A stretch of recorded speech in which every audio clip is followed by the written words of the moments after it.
गरीब कल्याण के नाम पर 200 पार की बात कर रहे हैं। भ्रष्टाचार के प्रमाण मध्य प्रदेश में सामने आ रहे हैं। महाकाल लोक एक उदाहरण है। कांग्रेस कमीशनबाजी को मुद्दा बनाने जा रही है, आपका क्या मानना है? अगर कमीशन खोर कोई व्यक्ति इस मध्य प्रदेश के अंदर था और है गौरव जी, तो वो श्रीमान कमलनाथ जी है, श्रीमान दिग्विजय सिंह है। मैं पूछना चाहता हूँ, पल्लव भवन को अड्डा दलाली का किसने बनाया था? ऑफिशियल ऑन रिकॉर्ड पैसा किसके पास पकड़ा गया था? किसके पास पकड़ा गया था बताइए गौरव जी, आप तो पत्रकार हैं। श्रीमान कमलनाथ जी आपके पास पकड़ा गया। आपके सिपह सालार जो आपको देवर वो इमरती देवी ही तुलसी भाई जानते हैं, वो कहती थी कि इनका वो कौन पिघला नहीं और कौन क्या है, वो एक ही काम करता है कि बोरियां भरता है पल्लव भवन में, लाओ डालो। ये दलाली का अड्डा बनाने का काम कमलनाथ जी आपने किया था, एक बात। और जहां तक आपने कहा इन मुद्दों को किसी प्रकार की प्राकृतिक आपदा आती है, कोई ऐसी चीजें होती है उनमें कोई चीज प्रभावित हुई है, लेकिन फिर भी सरकार इस पर संवेदनशील है। ऐसी कोई भी चीज होगी उसके बारे में भारतीय जनता पार्टी की सरकार न छोड़ती है न छोड़ेगी।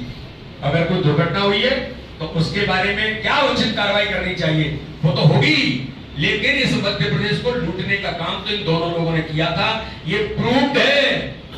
ये नहीं हो सकता कि मध्य प्रदेश जानता नहीं है दलाल कौन था, दलाली कौन करता था। आपने इस मध्य प्रदेश को लूटा और मध्य प्रदेश के अंदर ट्रांसफर उद्योग किसने चलाया था? श्रीमान कमलनाथ जी आपने ही चलाया था। इन्हीं के मित्र, इन्हीं की कैबिनेट के मंत्री उमंग सिंघार जो आज कांग्रेस के नेता, मैं पूछना चाहता हूं और गंभीरता से कहना चाहता हूं, कैबिनेट का मिनिस्टर कहे इस मध्य प्रदेश का सबसे बड़ा भू माफिया, सबसे बड़ा रेप माफिया, सबसे बड़ा शराब माफिया कौन है? दिग्विजय सिंह। किसने कहा था? उमंग सिंघार ने कहा था। आप निकालिए उमंग सिंघार की चीजों को। मैं नहीं कह रहा हूं, ये बीडी शर्मा नहीं कह रहे, आपके कैबिनेट के मंत्री कह रहे थे। इसलिए कौन दलाल है, कौन ही करता था, ये देश जानता, प्रदेश जानता, इंदौर तो बेहतर जानता है। अभी खुलने वाला है इंदौर का एक मामला, जिनमें वो क्लीन चिट हो गया, जल्दी खुलेगा। वो कौन सा था? ट्रेजर आइलैंड खुलेगा जल्दी, चिंता मत करिए, जल्दी खुलेगा। कि ट्रेजर आइलैंड में श्रीमान दिग्विजय सिंह जी आपको कैसे क्लीन चिट मिल गई, जल्दी मैदान में आएगा। ये भी अमेरिका में अध्यक्ष जी राहुल गांधी ने कल अमेरिका में मोदी जी को लेकर कहा है कि यदि वो भगवान के पास बैठ गए तो भगवान को भी सिखाने लगे। कौन? मोदी जी? अरे राहुल गांधी जी की जितनी बुद्धि है उतनी बात करेंगे। किसी देश के प्रधानमंत्री के बारे में, किसी देश के नेतृत्व के बारे में राहुल गांधी जी, मुझे लगता है कि अब उनके बारे में मैं कुछ कहूं, इतने बड़े दल के अब नेता तो नहीं, कैसे क्या देश जानता है, मुझे कहने की जरूरत नहीं उनके बारे में देश का बच्चा क्या कहता है। लेकिन जिस नेतृत्व को आज दुनिया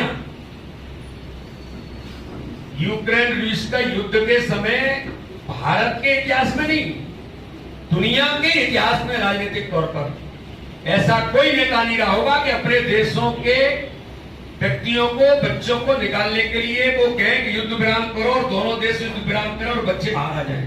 ये सामान्य घटना नहीं है। जो अभी सिडनी के अंदर हुआ, वहां के प्रधानमंत्री कह रहे हैं कि हम मर जाए तब लोग इतने नहीं आते। ये तो प्रधानमंत्री, भारत का प्रधानमंत्री है, क्या है कि मोदी के लिए यहां भी पागल है लोग। अमेरिका के राष्ट्रपति कह रहा है कि मोदी जी आपकी लोकप्रियता मेरे देश के अंदर बहुत है, इसलिए मैं आपके साथ सेल्फी लेना चाहता हूं। ये क्या है? राहुल गांधी जी जमीन पर रहिए, सपने देखिए, और अमेरिका और ब्रिटेन और इंग्लैंड ही आपको अच्छा लगता है, क्योंकि आपके जीन्स में, आपके खून में अभी वही जीन्स हैं जो गुलामी के प्रतीक के थे, वही भाषा वही निकलती। इसलिए मैंने अभी संसद के उद्घाटन के समय में मैंने कहा कि जब नई संसद में कांग्रेसी भी जब आएंगे तो मुझे लगता है कि उनका भी हृदय परिवर्तन होगा, उनका मन परिवर्तन होगा, क्योंकि जीन्स में जो खून में अंग्रेजों के जीन्स भरे पड़े हैं, देश विरोध, देश के खिलाफ काम करना, ऐसी ताकतों के साथ खड़े होना, तो राहुल गांधी उसी परंपरा के हैं, तो वो यही बोल सकते हैं, इसके अलावा क्या बोलेंगे।